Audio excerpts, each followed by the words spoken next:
Olá, pessoal, muito bem-vindos, bem-vindas, bem-vindes a mais um episódio do meu podcast, o Ei Marina. Hoje eu tô com uma convidada que é tão especial para mim. Ela é bióloga, ela é professora na pós-graduação da PUC Minas, ela é escritora, ela é mãe de 3, ela é contadora de histórias, ela é um absoluto sucesso, Ana Carolina Neve! Obrigada pelo convite para participar, pela oportunidade de falar dos meus livros, da literatura e de outros assuntos que a gente vai conversar hoje. Vai ser muito gostoso. Então, você é uma mulher de multitalentos, né? Mas eu acho que hoje eu queria muito conversar sobre a literatura. Você sabe que é uma paixão. Você tá aí com um lançamento muito recente, que a gente vai falar também. E eu queria conhecer mais, e queria que as pessoas conhecessem mais da Ana Carolina, escritora. Vamos? Bora. Então, assim, vamos falar de como que se deu, assim, esse caminhar, esse processo de, né, você é uma bióloga e de se tornar escritora. Quando que se descobriu escritora? É desde sempre?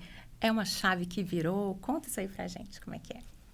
Marina, super leitora, viu, gente? Marina, eu conheço ela muito por causa das leituras dela também, dos grupos que a gente compartilha, que ela está sempre compartilhando as leituras dela. Eu tento. Bom, a minha caminhada na literatura, ela teve, assim, vamos dizer que ela teve uma inauguração aos 24 anos de idade, quando eu morei no Pantanal. Mas vem de muito antes, né? Vem da minha criação como filha de pais leitores. A gente morava numa casa que tinha uma biblioteca, tinha um cômodo com livros, era dedicada a isso, esse cômodo era uma biblioteca. Minha mãe era uma grande leitora, meu pai é professor de língua portuguesa, literatura, oficina de texto e escritor. Então, eles sempre estavam incentivando a gente na leitura, levando a gente para lançamentos de livros, presenteando a gente com livros, lendo, né, dando exemplo. Uhum. E a gente tinha essa cultura da leitura na nossa casa e eu acho que isso foi o primeiro passo. Além disso, ver o meu pai escrevendo foi algo assim muito sutil que eu nunca imaginei, gente, que eu seria escritora. Eu imaginava que eu ia ser cantora, tocadora de violão, bióloga, porque eu desde criança queria ser bióloga, queria pesquisar sobre as plantas e os bichos, desde 7 anos de idade, quando eu tive contato com isso na primeira série. Mas escritora foi uma surpresa até para mim. Mas é claro que ver o meu pai ali escrevendo, né? Às vezes ele estava escrevendo manualmente na varanda da casa, às vezes ele estava datilografando uma máquina de datilografar nesse escritório, né? Nessa biblioteca que a gente tinha. Tudo isso entrou. Né? Foi uma sementinha que germinou. E aí, bom, para falar desse momento específico, assim, né, que teve um clique, eu fui fazer mestrado em Campo Grande, quando eu tinha meus 24 anos, mestrado em ecologia, né, que era a área que eu vinha seguindo dentro da biologia, e fui trabalhar no Pantanal. O Pantanal foi, assim, um impacto tão grande na minha vida, conhecer aquele lugar cheio de água, cheio de bicho, amplo, enorme, assim, aquele mundão velho sem porteira. E foi a minha primeira saída de casa, né? Foi a primeira vez que eu saí da casa dos meus pais, que eu fui morar sozinha. Na verdade, fui morar com colegas, mas, assim, saí longe ali do berço, do ninho. Do berço, é muito diferente. Exato. Então, foi muito impactante, assim, psicologicamente, emocionalmente. E aquela paisagem ali, ela me envolveu de um jeito muito especial. E eu tinha, né, uma relação muito especial com meu avô materno, vovô João, que era orquidófilo. Ele foi seminarista franciscano, ele estudou na Holanda. Então, ele tinha muito esses valores franciscanos mesmo, assim, de um amor à natureza, ao simples, né, ao da terra. E era orquidófilo, então eu passava as tardes no orquidário com meu avô, mexendo em planta, podando, plantando, respirando aquela atmosfera úmida, assim, do orquidário, né? Vendo as flores e tudo mais. E ele faleceu quando eu fui para o Pantanal. E aí um dia, né, quando próximo desse dia dessa data em que ele faleceu, eu recebi uma mensagem dele, em que ele dizia para eu escrever que isso ia dar certo. Então, eu não sei explicar muito sobre essas coisas. Eu sou uma cética, mas aconteceu, não posso negar que aconteceu. Então, foi a primeira vez, assim, foi a segunda vez que eu tive uma ideia, assim, de, escrever, assim, uma história longa, né? Não escrever cartas, como eu escrevia muitas cartas e e-mails para os meus amigos, mas escrever uma história, assim, né? Uma novela. Foi uma novela, minha primeira história. E antes disso, o que aconteceu foi que uma vez eu tive um sonho. Eu escrevia, na época, em um site para uma colega que era editora em uma casa editorial de Belo Horizonte. E uma vez eu tive um sonho maluco em que eu estava lançando um livro, ela era editora, eu era escritora, era um livro para crianças. Foi muito maluco, porque, assim, eu acho que se eu planejasse ser escritora, eu pensaria em escrever para adultos, igual meu pai escrevia, né? Mas não, foi um sonho muito doido, mas foi isso que aconteceu. Minha primeira novela foi para o público jovem, começou a ser escrita enquanto eu estava no Pantanal, o tema é Pantanal, né, que é o livro Pantanautilus, e teve esse toque aí do meu avô. Gente, é muito legal isso. E nessa época, pelas minhas contas, você não era mãe ainda. Então, você não tinha esse contato com esse universo infanto-juvenil. Foi uma inspiração ali que surgiu dessa vivência, né? E vivência essa muito interessante. A gente tem um negócio aí, uma anedota muito legal dessa vivência do Pantanal. Vamos contar? Da onça? Vamos contar da onça? Vamos. Antes que a gente mude e vai para outro assunto. Mas vamos contar da onça? Quer contar da onça? A onça, gente, foi um caso que aconteceu comigo, um caso real, documentado. Documentado. Que a Marina viu, e foi muito engraçado contar para você essa história. Que foi uma noite que eu passei no Pantanal, né? Eu estava fazendo uma pesquisa e ficou tarde, o carro que ia buscar demorou a buscar, porque ele tinha que buscar outros pesquisadores, e eu fiquei sozinha no mato, numa estrada, chamada Estrada Parque. No escuro. No escuro, e foi anoitecendo. E eu estava com uma escada de madeira, porque eu tinha que subir nas árvores. Eu tinha isso, né? Eu tinha uma escada e uma ideia na cabeça. Na cabeça e um sonho. E um sonho. De sobreviver. E aí, foi anoitecendo, aí os morceguinhos começaram a voar, comecei a sentir um cheiro, assim, diferente, né? Um cheiro que eu achei que devia ser das plantas, né? Porque de noite tem umas plantas diferentes, umas flores de polinização noturna. Dama da noite. Dama da noite, alguma coisa assim. Dama da noite é cheirosa. Não era cheiroso, não, gente, era cheiro de urina.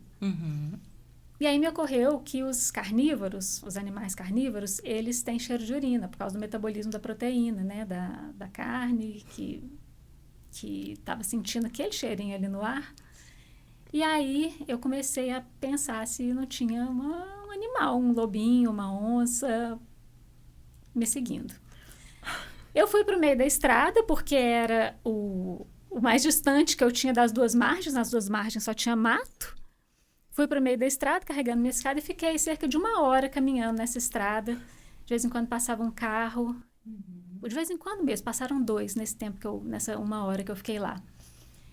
E eles me falavam assim, menina, entra aí agora, vamos embora daqui. E eu com mais medo de gente do que de bicho. Falei, não. Medo não esse infundado, né? Só para deixar aí pontuado. Não vou entrar não, obrigada, o pessoal já está chegando para me buscar. E eu via lá longe, que era uma retona, assim, lá é muito plano, né? Então eu via lá longe, naquela reta, uma luzinha, assim. Era um carro vindo, demorava 15 minutos para ele chegar, quando eu vi a primeira luzinha dele. E não era o meu carro. Por fim chegou, fui embora, fui catada lá na estrada, me levaram, brava e com muito tensa, assim, minhas costas doíam de tensão, né, de estresse. E aí, no dia seguinte, eu voltei lá, e o que eu encontro? A minha trilha, porque é uma estrada que não passa gente, assim, só é muito ermo, né, mal passa carro. Mas eu achei a minha trilha de pegadas. E sobre a minha trilha, a trilha com as patas da onça. E era uma pata do tamanho da minha mão. Então, eles falam que a onça pintada, que é maior do que a sussuarana, né? Que é a onça parda, é que tem essa pata grande. Então, fui seguida por uma onça provavelmente pintada. Aham. Provavelmente não, assim, né? Tá? É. E para deixar registrado aqui também, foi documentado, tem fotos. Na época você tinha um blog. Tem fotos da pegadinha dela com a pegadinha da onça. Uma trena medindo. Isso tudo tá documentado, tá na internet. E, sei lá, final do episódio, depois quando a gente for editar, a gente põe para quem estiver assistindo a prova da história real aqui. É muito legal, mas não tinha como a gente contar do Pantanal sem falar dessa história. Eu acho legal quando você traz dessa influência, né, que te moldou como uma pessoa amante da literatura e, posteriormente, uma escritora. De ter uma biblioteca em casa, do exemplo dos pais, ele com livros, o seu pai escrevendo. Embora isso, né, nunca te deu lá atrás esse prenúncio, né, de que não foi escrever e tal. Isso tem um peso grande, né? Você como filha e hoje como mãe. Inclusive, gente, ela tá com uma camiseta. Vamos mostrar? Deixa eu mostrar minha camiseta. Mãe e leitora e contadora de histórias. Faltou escritora, mas é uma contadora de histórias, contempla. Faltou a amiga da onça, não tem Mas me fala um pouquinho, assim, dessa relação que você faz ou consegue fazer como filha, como mãe. É receita de bolo... Não é... Porque a gente tem essa preocupação também, né? De dar esse exemplo. Mas será que vai dar certo? Será que não vai? Eu Marina, como mãe e leitora, eu tenho ali, às vezes, as minhas inseguranças. Mas eu fico fazendo a minha parte. Leio perto, mostro, incentivo, dou livro de presente. Mas como é que você vê, assim, essa relação de filha de leitores e escritor e mãe de 3? Má, eu acho que a gente dá o exemplo muito naturalmente, assim, porque, como dizem, né, a gente não ensina o que a gente fala, a gente ensina o que a gente vive, né, o que a gente é. Então, assim, a leitura na minha casa, felizmente, também ela é muito frequente, assim, a gente lê muito, a família inteira, as crianças também são leitoras, e são pequenas escritoras também. Eu incentivo muito eles a escreverem. Aí eles criam umas histórias, uns mangás, eles criam umas cartas. Outro dia eu pedi para fazer uma carta de exercício de redação. Eu peço, às vezes, assim, eu quero que você escreva uma redação, eu quero uma carta. E aí vem umas coisas, assim, super espontâneas, sabe? Criativas, assim, com uma espontaneidade muito linda. E outro dia, por outro lado, eu pedi para fazer uma redação dissertativa e já não saiu tão legal. Mas eu valorizei muito aquela espontânea que saiu antes, porque eu acho que é por aí, né? O caminho tem que ser suave, tem que ser criativo, livre. Senão você poda, né? Senão você poda. Isso, e aí, ainda mais a gente que é adulto, né? Tem que tomar cuidado para não se retrair diante de críticas, Exatamente. né? Imagina a criança. Imagina a né? criança. Tem que ser leve. Então, temos já pequenos escritores em casa. Eles estão escrevendo, fazendo uma produção interessante lá. Bem caótica e maluca. Legal, mas tem de onde puxar. Você escreve... Inclusive, ela é escritora maravilhosa de cartas. Também escreve cartas bonitas para as amigas.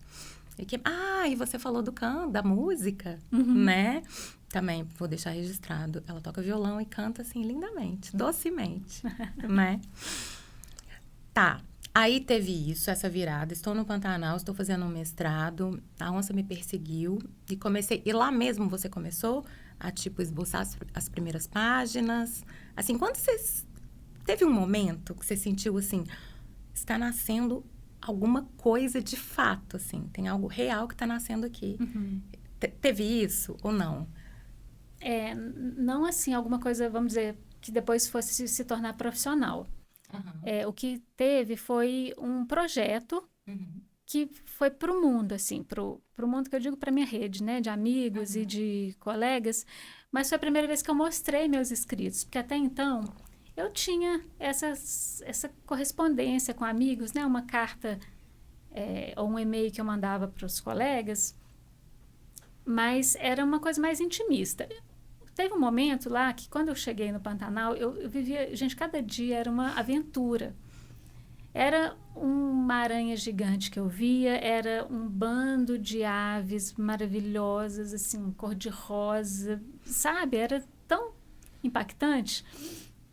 E as pessoas que eu conheci lá me contavam histórias tão incríveis também, né? As pessoas pantaneiras, elas são fontes de histórias inesgotáveis, assim. Então, eu comecei a escrever um blog que era para contar essas aventuras para mim. Eu sou de Minas, né? Sou de Belo Horizonte, minha família é daqui. Os amigos estão por toda parte, mas eu queria comunicar com eles, contar essas histórias. E aí, esse blog surgiu, chamava Lá no Ruderal, lá no Ruderal, no Pantanal. Não, lá no Pantanal, no Ruderal, esqueci o nome do meu blog. Depois a gente checa. Porque tem tempo, né, que eu fiz isso.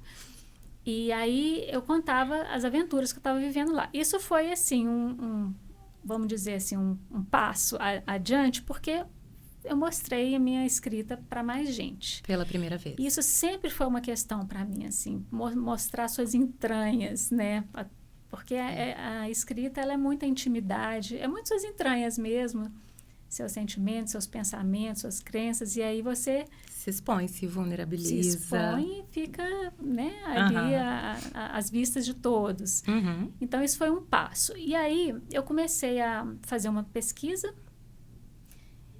com umas plantas aquáticas que ficavam submersas na época da cheia, e eu comecei a querer saber o que estava acontecendo com minhas plantas, que eu acompanhava mês a mês durante o ano inteiro, naqueles tempos que elas estavam submersas ali. Criei uma história, assim, na minha cabeça. Quando eu estava dirigindo para o Pantanal, quando eu estava lá fazendo minha coleta de dados, quando eu estava descansando, eu ia criando mentalmente essa história, alimentando ela, até que chegou um momento que eu falei assim, eu tenho uma história para contar. Nunca pensei que seria um livro, que ela seria publicada, que ela teria 90 páginas. Era uma história, assim, eu só pensei que eu queria contar essa história. E quando ela ficou pronta, aí chegou a hora de mostrar, né? Esse foi novamente um momento que eu falei assim, agora eu tenho alguma coisa aqui, porque quando as pessoas lerem, isso aqui vai ganhar vida.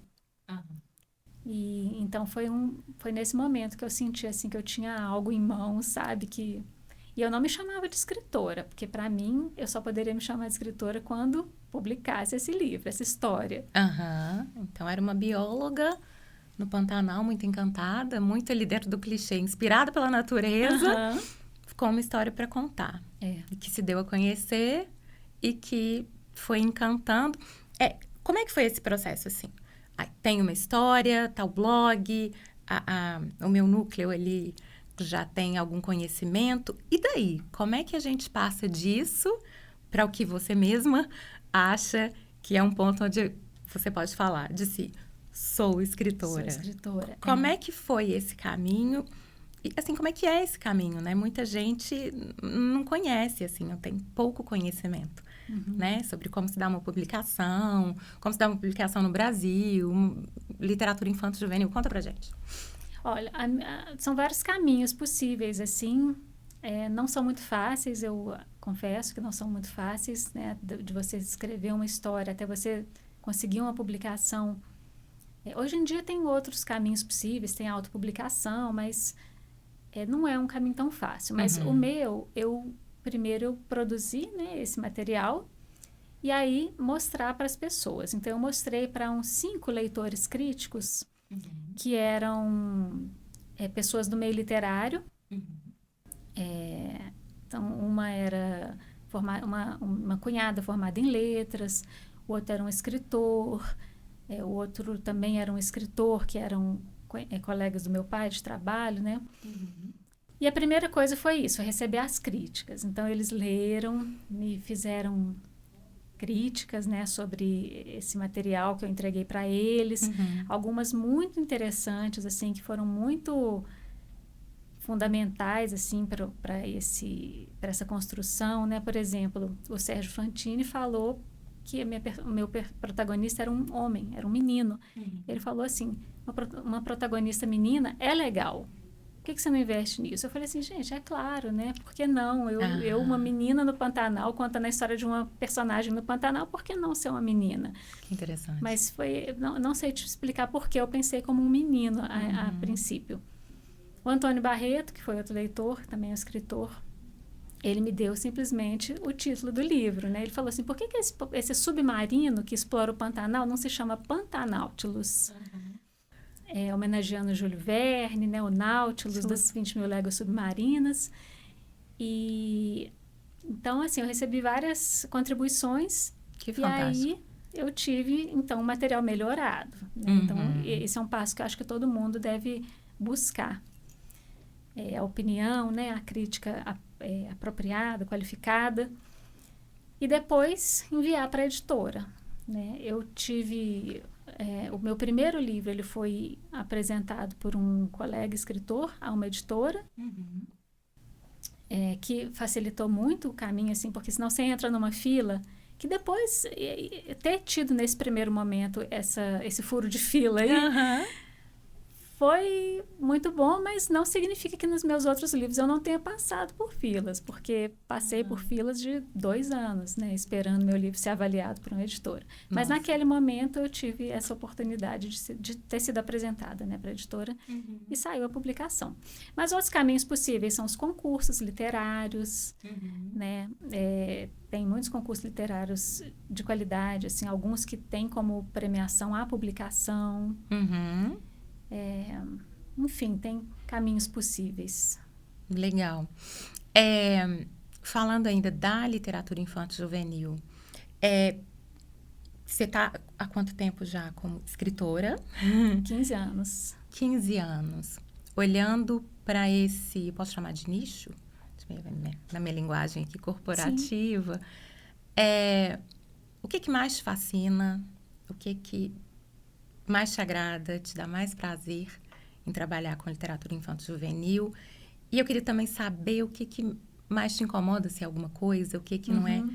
Enfim, as delícias e as não tão delícias de trabalhar com a literatura infantil. A delícia, sem dúvida, é criar mais vida no mundo.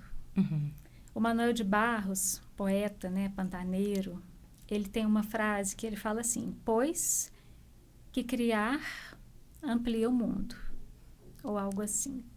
Talvez ele tenha dito com outras palavras, mas essa ideia de que a imaginação, ela é criadeira, ela traz vida, ela amplia os limites do universo.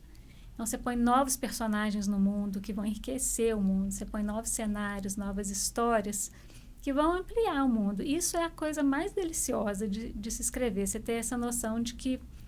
Eles falam que livros são como filhos. É criação. É um pouco isso, é criação mesmo, né? Você está colocando mais gente, histórias, personagens no mundo. E junto com isso vem a visão dos leitores, né? O retorno que os leitores dão para a gente, que é muito delicioso. Eu me lembro da primeira vez que eu publiquei meu primeiro livro, quando ele foi ilustrado, e eu vi com a linguagem de outra pessoa, que era a linguagem da imagem, como que ele enxergou meu livro. Foi o Carlos Fonseca, ilustrador do Pantanautilus. Eu vi por outros olhos, né, o meu próprio livro, e ele cresceu. Na visão do ilustrador, ele cresceu, ele colocou figuras, paisagens que não estavam na minha criação, mas compuseram, agora são parte, né, dela, porque são parte do livro.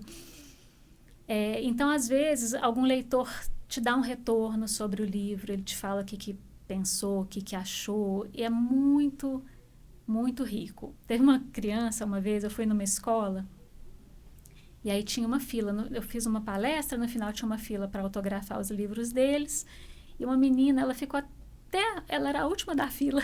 E ela não desistiu? Ela não desistiu, ela ficou até o final. Quantos anos? Você lembra mais ou menos? 11, 12. Quando chegou na vez dela, ela falou assim, meu avô gostou muito do seu livro.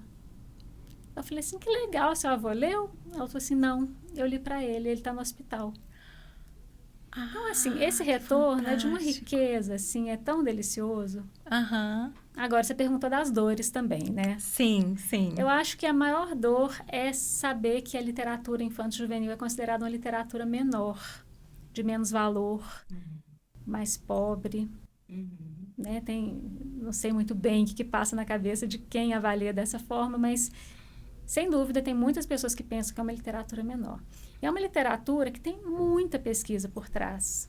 Tem muita pesquisa de conteúdo, de linguagem. A linguagem de um livro infanto-juvenil, principalmente do infantil, que tem que ser singela, né? Porque você tem que alcançar um público que vai ter um vocabulário mais limitado. Ela tem que... Eu falo que ela...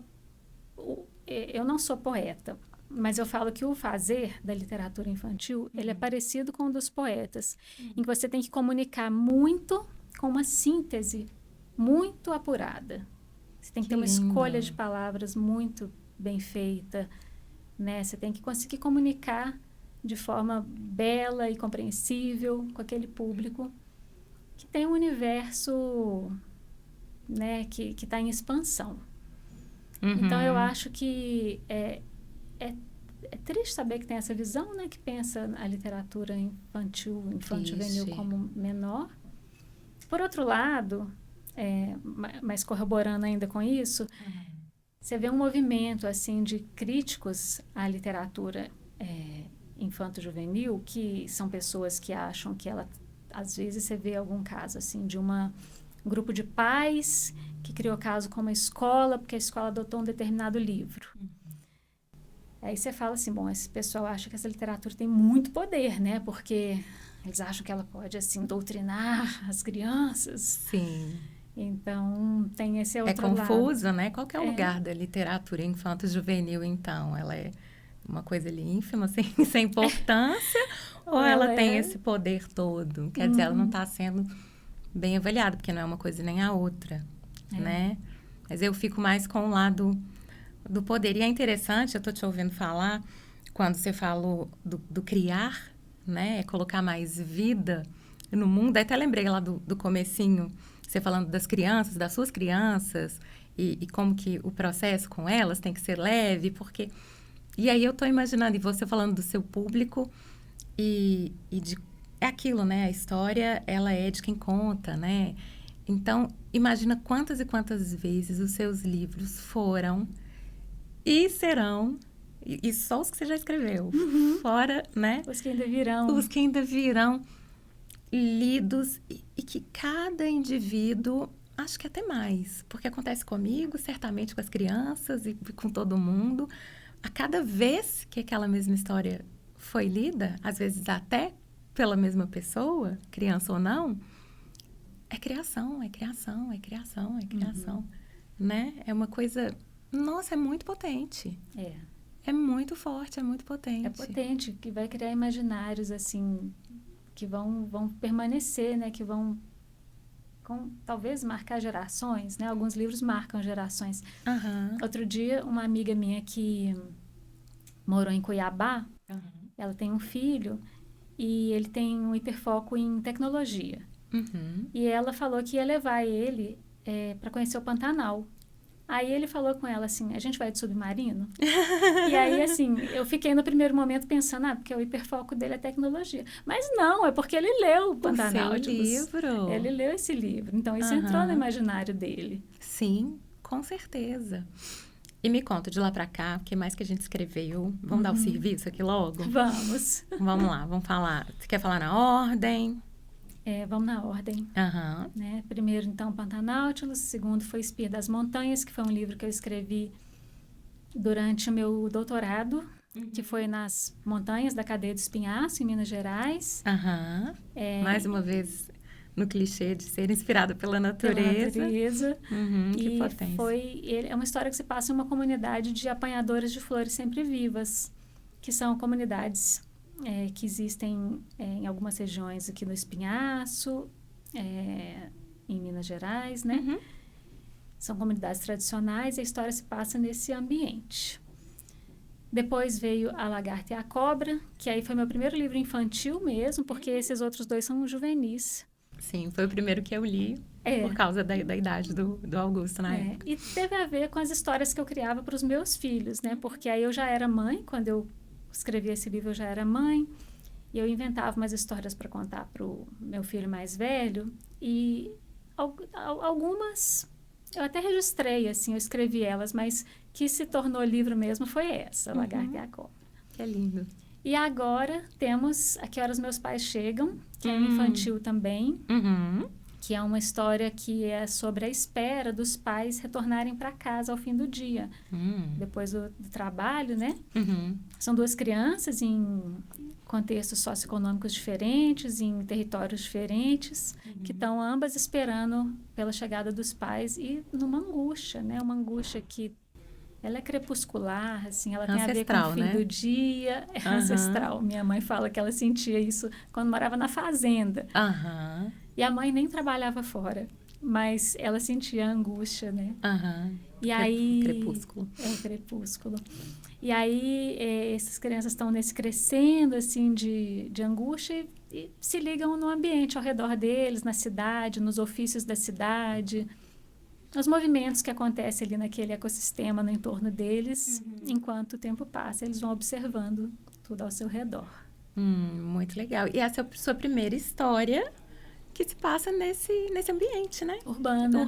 Sim. Legal. Sim. Legal. Você falou lá atrás da sua primeira experiência de ter a sua história sendo ilustrada. Eu fiquei curiosa para entender como é que se dá esse casamento também. Da escritora, da história, com a ilustradora, o ilustrador. Como é que é esse namoro, esse noivado, esse casamento? Olha, na maior parte dos meus livros, a editora que indicou é o ilustrador ou ilustradora. Então, assim, a partir desse momento, né, que teve essa indicação, eles trabalharam com muita liberdade. Eu, às vezes, tenho a oportunidade de dar alguma sugestão, mais no sentido, assim, de se está certo ou se está errado, porque, como os livros têm muito de biologia, às vezes as coisas são mais concretas mesmo, né? Então, tem... É um pouco mais técnico, talvez? Um pouquinho mais técnico. Então, eu tenho a oportunidade de fazer alguma correção, assim, por exemplo, as coletoras de sempre-vivas, apanhadoras sempre-vivas, elas carregam um molho de flores na cabeça, não numa cesta, que é uma imagem mais provençal, assim, mas a ilustradora teve essa imagem, né? Aí a gente modificou. Mas é um trabalho muito gostoso, assim, de troca, né? E de, como eu falei, de ver o mundo crescendo e ganhando vida ali, os limites do universo se expandindo com a visão da ilustradora ou ilustrador. Muito lindo. E aí, paralelo a isso, né? A essa beleza, porque assim, eu vejo, você vai falando, a gente falou que 1000 vezes de criação é criatividade na alta, mas paralelo a isso, uma escritora também é uma empreendedora. Vamos falar disso? Vamos. De que é, como que você se vê nesse meio do caminho? Você se vê como empreendedora? O que é? Porque eu de verdade acho que no imaginário de muitas das pessoas, isso é algo, a literatura, né? Nesse lugar do escritor, é uma coisa muito distante, né? E quando chega perto, né? É um escritor que eu conheço, que eu convivo, que está... Assim, a pessoa tem tal profissão, escreve também, não consegue muito colocar esse ofício no centro. Eu tenho essa impressão. Assim, como é que você vê a sua profissão? Como é que é se enxergar, assim, nesse lugar de artista e empreendedora ao mesmo tempo? Como é que isso funciona no fazer literário? Tem que ter empreendedorismo. Não se faz mais literatura como se fazia há séculos atrás, né, quando o escritor ele fazia um trabalho intelectual, artístico, e um mecenas ia tornar ele conhecido, ou um jornal. Hoje em dia... Às vezes um Um monarca. monarca, né? Assim, são tempos muito diferentes, assim, em que a gente tem muito mais oportunidades de ser visto, a gente tem muito mais oportunidade de mostrar o que a gente cria pela quantidade de mídias, né? Pela quantidade de plataformas que existem por aí, mas, por outro lado, a concorrência é muito maior. Né? Então, ser visto no meio de tanta gente se tornou algo difícil também. Então, assim, o escritor, ele precisa, hoje em dia, fazer um trabalho de gestão de carreira, um trabalho de presença nas redes sociais e nos círculos sociais também. Em outros momentos, era total círculo social, né? Tinha aqueles escritores boêmios, tinha a galera da repartição pública, né? Vários escritores que foram funcionários públicos, tinha também os que eram jornalistas. Hoje em dia passa muito por rede social também. Inclusive, algumas editoras, elas perguntam ao escritor quantos seguidores você tem na rede social, para saber se tem chance de divulgar aquele livro, porque é um funil, né? A divulgação é um grande funil na produção de um livro. Então, se atualizar também com relação às tecnologias que surgem, né? Eu recentemente fiz um curso sobre inteligência artificial no ofício do escritor. Na verdade, era no mercado editorial, eu trouxe para o meu ofício de escritora. Mas são coisas que a gente tem que estar atento e gerir isso como empreendedorismo mesmo, porque ficar isolado, escrevendo, fazendo trabalho artístico, intelectual, só para alguns que já têm a carreira consolidada. Então, tem que ter essa gestão de carreira. O que a gente aqui, né? Eu falo minha linguagem corporativa, a gente adora os anglicismos. Eu, particularmente, nem tanto, mas lanço mão. Né? Tem que ter o networking ali, né? Para a coisa funcionar. Então, e você acha que tem... assim, algum preconceito, ou as pessoas enxergam alguma dissonância entre a pessoa um artista, desenvolve uma arte, um trabalho intelectual, mas ela também, aí eu vou colocar aqui de uma forma muito simplista, meio... só para ilustrar, assim, mas ela também tá fazendo dancinha na internet, tipo... Sim. Né? Tá rendida a esse universo, a esse processo... Tem preconceito e tem também um mau entendimento das coisas, né? Eu acho que é muito geracional isso. Quem é de uma geração anterior, acho que tem muita dificuldade de ver com bons olhos essa questão do empreendedorismo. Mas eu acho também que a gente tem que ver o seguinte: se você não for um escritor sobre empreendedorismo, você tem que saber separar as coisas. Então, assim, não deixar a sua obra ser guiada por o que vende. Ter uma criação livre, uma criação que não é guiada exatamente por isso, né? Por o que está vendendo, o que é tendência. Eu acho que o perigo seria esse, né? De você deixar com que essa visão mais empreendedora te leve para aonde está o público, aonde estão os temas do momento. Ela não pode engolir a criatividade, e né? a liberdade de escrita, né? Porque essa é a gênese do trabalho. Exatamente. E não qualquer outra coisa, né? Então, a não ser que, como eu falei, você seja um escritor sobre empreendedorismo, você tem que saber que uma coisa é uma coisa, outra coisa é outra coisa. Agora, você vai se beneficiar muito dessa atitude empreendedora, porque é isso, né, gente? Gerir relacionamentos. Você vai ter que gerir relacionamentos com editores, com ilustradores, com seu público. Você vai ter que saber lidar com contratos, você vai ter que saber lidar com royalties, viver de royalties, né? Eles pagam a cada 4 meses. Então, você tem que saber gerenciar esse recurso para você viver disso, né? Ao longo de um ano, por exemplo. Sim, é uma gestão de, o que eu chamo de fluxo de caixa, né? Que é o termo, assim, mais técnico, peculiar.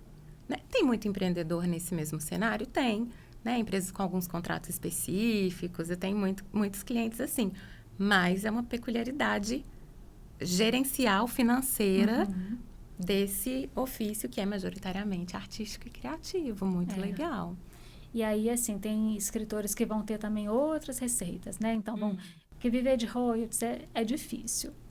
Viver de royalties no Brasil, não sei nem se é no Brasil ou se é no mundo, mas não é fácil. Sim. Então, os escritores vão lidar também, vão lançar mão de outras atividades. Por exemplo, revisão de texto, tradução de texto, ghostwriting, que é mais? Outras palestras, né, em participação, presença em eventos literários, cursos de escrita criativa. Tudo isso também você tem que saber fazer a sua carteira de serviços para oferecer. Né? Que é diversificação de produto. Quer dizer, a gente está aqui num papo muito empreendedor mesmo, comercial, de gestão de carreira. Talvez até de gestão de um negócio, né? Porque aí você já está diversificando o produto, olhando para mercados diferentes. Um negócio que é o seu nome, sua obra, né? E pensando em sazonalidade. Bem legal, bem legal. Pois é. Eu quero saber mais desse livro novo. Me conta, que horas meus pais chegam? A gente falou um pouquinho. Primeiro livro, né, urbano. Assim, não sei se eu posso falar assim. Eu queria entender melhor da onde que surgiu essa ideia, por que uma ideia tão diferente agora, e como é que foi, se foi diferente esse processo, essa criação, por essa característica ou por outras do livro. Me conta. Então, ele é um livro mais urbano porque eu não estou mais pesquisadora. Né? No momento, eu não estou pesquisadora, eu estou morando em Belo Horizonte, sou professora e sou escritora. Então, eu estou visitando outras questões nesse momento. Então, uma questão que eu quis visitar foi essa, revisitar, né? Foi essa da minha infância, de quando eu esperava pelos meus pais chegarem do trabalho, né? Meu pai, principalmente minha mãe, porque meu pai dava aula de noite, então ele saía para dar aula à noite, mas a minha mãe, ela voltava do trabalho umas 7 horas, assim, e eu ficava esperando junto com a Rita, que era a empregada doméstica na nossa casa, e eu sentia muita angústia, assim, do medo de chegar a hora dela ir e da minha mãe não ter chegado ainda. E, por outro lado, né, tem essa questão dos ofícios da cidade, do ambiente, daquela ambientação toda que tem no entorno, que a criança vai observando enquanto ela espera o tempo passar, que aparece no livro, que ela surge porque eu mudei para o bairro onde eu nasci. Recentemente, né? Então, eu agora estou em contato de novo com aquelas mesmas figuras, os mesmos atores que passeavam na rua quando eu era criança. Então, tinha o coletor de ferro velho, ele passava tocando um tinha o vendedor de beiju, tinha vários personagens, né, que são esses ofícios da cidade que ainda estão presentes do meu bairro. E eu quis representar isso numa das duas histórias, né, das duas personagens que estão presentes nesse livro. E a outra, ela é uma personagem assim, mais urbana, mais urbana não, mais de uma região mais central, né, que tem outras pessoas que passam pela rua, tem outro movimento de carro, de restaurante, de escola. Outros sons, outros cheiros. Outra velocidade, talvez? Outra velocidade. Então, a ideia veio dessa experiência aí, né, de revisitar e de estar vivendo de novo. Estar em contato de novo com isso. Isso é muito legal. Eu, recentemente, também voltei para o bairro da minha infância.